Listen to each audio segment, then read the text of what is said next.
పశు సంపద మానవులకు ఎన్నో విధాలుగా మేలు చేస్తుంటుంది. వాటిని కాపాడుకోవాల్సిన బాధ్యత ప్రతి ఒక్కరిపై ఉంది. కాలం వాతావరణాన్ని బట్టి మనుషుల్లానే పశువుల్లోనూ వ్యాధులు వస్తుంటాయి. ముఖ్యంగా వర్షాకాలంలో సీజనల్ వ్యాధులు, అంటు వ్యాధులు, ఇతర వ్యాధుల బారి నుంచి జాగ్రత్త వహించాల్సిన అవసరం ఎంతైనా ఉంది. పశు పోషకులు అప్రమత్తంగా ఉండి తొలి దశలోనే వ్యాధులను గుర్తిస్తే నివారణ సులభమవుతుంది. మరి వర్షాకాలంలో పశువుల సంరక్షణకు ఎలాంటి జాగ్రత్తలు తీసుకోవాలో ఇప్పుడు తెలుసుకుందాం. వర్షాకాలం ప్రారంభమైందంటే చాలు, మనుషులకే కాదు మూగజీవాలకు సైతం వ్యాధుల ముప్పు తప్పదు. ఎప్పుడు కాటేద్దామా అనుకుంటూ అడుగడుగునా వ్యాధులు కాచు కూర్చుంటాయి. ఇదే సమయంలో పశు పోషకులు కలవరపడుతుంటారు. ఎందుకంటే ఈ సీజన్లో పశువులు అనేక సమస్యలను ఎదుర్కోవాల్సి వస్తుంది. సూక్ష్మజీవుల కారణంగా గొంతువాపు, జబ్బవాపు వంటి వ్యాధులు ప్రబలటంతో పాటు ఈగలు, దోమల దాడి సైతం పెరుగుతుంది. ఈ సమస్యలను అధిగమించేందుకు రైతులు సకాలంలో తగిన యాజమాన్య చర్యలు చేపట్టాలని, పశువులకు వైద్య చికిత్సను అందించాలని పశు వైద్య అధికారులు సూచిస్తున్నారు. వ్యాధి ప్రబలిన పశువును వెంటనే మంద నుంచి వేరు చేయాలి. దాని మలమూత్రాలను, అది తినగా మిగిలిన గడ్డిని తీసి కాల్చేయాలి. పశువుల పాక లేదంటే షెడ్డుని ఎప్పటికప్పుడు శుభ్రం చేయాలి. వ్యాధి ప్రబలిన పశువు మరణిస్తే ఊరికి దూరంగా తీసుకువెళ్లి గొయ్యి తవ్వి అందులో సున్నం వేసి పూడ్చేయాలి. గురక వ్యాధి లక్షణాలు కనిపించిన వెంటనే పశు వైద్యుడి సలహా మేరకు పశువుకు గ్లూకోజ్, యాంటీబయాటిక్ మందు, నొప్పి నివారణ మందు ఇవ్వాలి. ఎంత త్వరగా వైద్యం చేయిస్తే పశువు అంత త్వరగా కోలుకుంటుంది. వ్యాధి ముదిరిన తర్వాత చికిత్స చేసినా ఫలితం ఉండదు. గాలికుంటు వ్యాధి సోకిన పశువు చాలా బలహీనంగా ఉంటుంది. పాలిచ్చే గేదెలు చాలా నీరసంగా ఉంటాయి. పాల ఉత్పత్తి చాలా తగ్గిపోతుంది.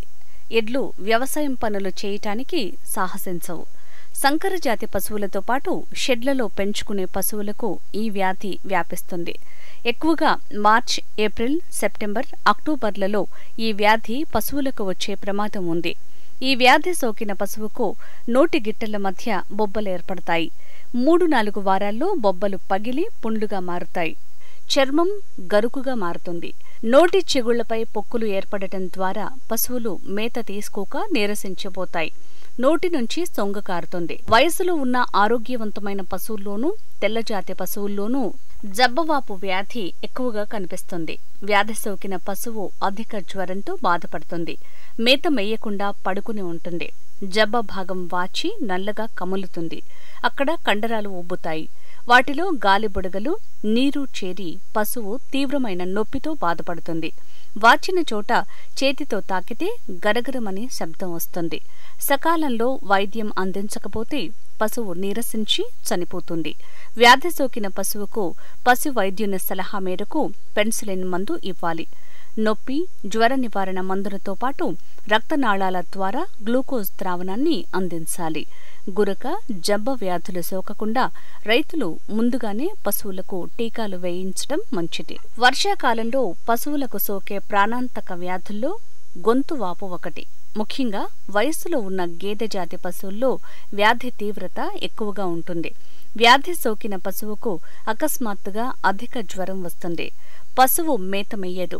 గొంతుపైన, మెడ కింద వాపు కనిపిస్తుంది. పశువు ఆయాసపడుతూ శ్వాస పీల్చుకుంటుంది. ఆ సమయంలో గురక శబ్దం వస్తుంది. నోరు, ముక్కు నుంచి ద్రవం కారుతుంది. పశువు వణుకుతూ ఉంటుంది. కళ్ళు ఎర్రబడి నీరు కారుతుంటుంది. పాడి పశువుల్లో పాల దిగుబడి తగ్గుతుంది. వ్యాధి తీవ్రత ఎక్కువైతే పశువు ఎడతెరిపి లేకుండా దగ్గుతూ చివరికి అపస్మారక స్థితిలోకి వెళ్లి చనిపోతుంది. తొలకరి వర్షాలకు మొలిచే లేతగడ్డి మొక్కలను పశువులు ఆబగా తింటుంటాయి. అయితే ఎదగని లేతగడ్డిలో హైడ్రోసైనైడ్ విష పదార్థం ఉంటుంది. ఇలాంటి గడ్డిని మేసిన 15 నిమిషాలకే పశువులో వ్యాధి లక్షణాలు బయటపడతాయి. వెంటనే తగిన చికిత్స చేయించకపోతే పశువు మృత్యువాత పడే ప్రమాదం ఉంది. కాబట్టి రైతులు సాధ్యమైనంత వరకు పచ్చిక బయళ్లలో పశువులకు లేతగడ్డిని అతిగా మేపకుండా ఉండటమే మంచిది. నేల చిత్తడిగా, వాతావరణం అపరిశుభ్రంగా ఉన్న ప్రదేశంలో, నీరు నిల్వ ఉన్న గుంతల్లో, మురుగునీటి కాలువల్లో ఈగలు, దోమలు ఆవాసాన్ని ఏర్పాటు చేసుకుంటాయి. ఇవి ఆహారం కోసం పశువులను పట్టి పీడిస్తుంటాయి. వర్షాకాలంలో వీటి తాకిడి ఎక్కువగా ఉంటుంది. ఈగలు, దోమలు పశువుల శరీరంపై వాలి రక్తాన్ని పీలుస్తాయి. వీటి తాకిడి కారణంగా పశువులు పడుకోలేవు. నిలబడలేవు. వాటిని వదిలించుకోవటానికి తోకను అటూ ఇటూ కొట్టుకుంటూ చెవులు ఊపుతూ అసహనానికి గురవుతాయి. కడుపు నిండా మేత మెయ్యలేవు. ఫలితంగా పశువులు రక్తహీనతకు లోనవుతాయి. ఈగలు, దోమకాటు వల్ల పశువు శరీరంపై పుండ్లు పడతాయి. ఈగలు, దోమల నివారణకు నీరు నిల్వ ఉన్న ప్రదేశాల్లో కిరోసిన్ని పిచికారీ చేయాలి. మురుగునీరు చేరే చోటును, చిత్తడి ప్రదేశాన్ని ఎప్పటికప్పుడు శుభ్రం చేస్తూ బ్లీచింగ్ పౌడర్ చల్లాలి. ఉదయం, సాయంత్రం వేళల్లో పశువుల పాకలో ఎండు పిడకలు, వేపాకుతో పొగపెట్టాలి. వైద్యుల సలహా మేరకు పశువు శరీరంపై కీటకనాశనులను పిచికారీ చేయాలి.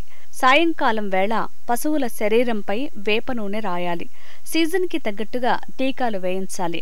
బయట మురుగునీరు ఎక్కడ పడితే అక్కడ తాగించకూడదు. శుభ్రమైన నీటినే తాగించాలి.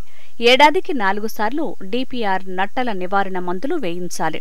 పశువుల షెడ్లు, పాకలను ఎప్పటికప్పుడు పరిశుభ్రంగా ఉంచాలి.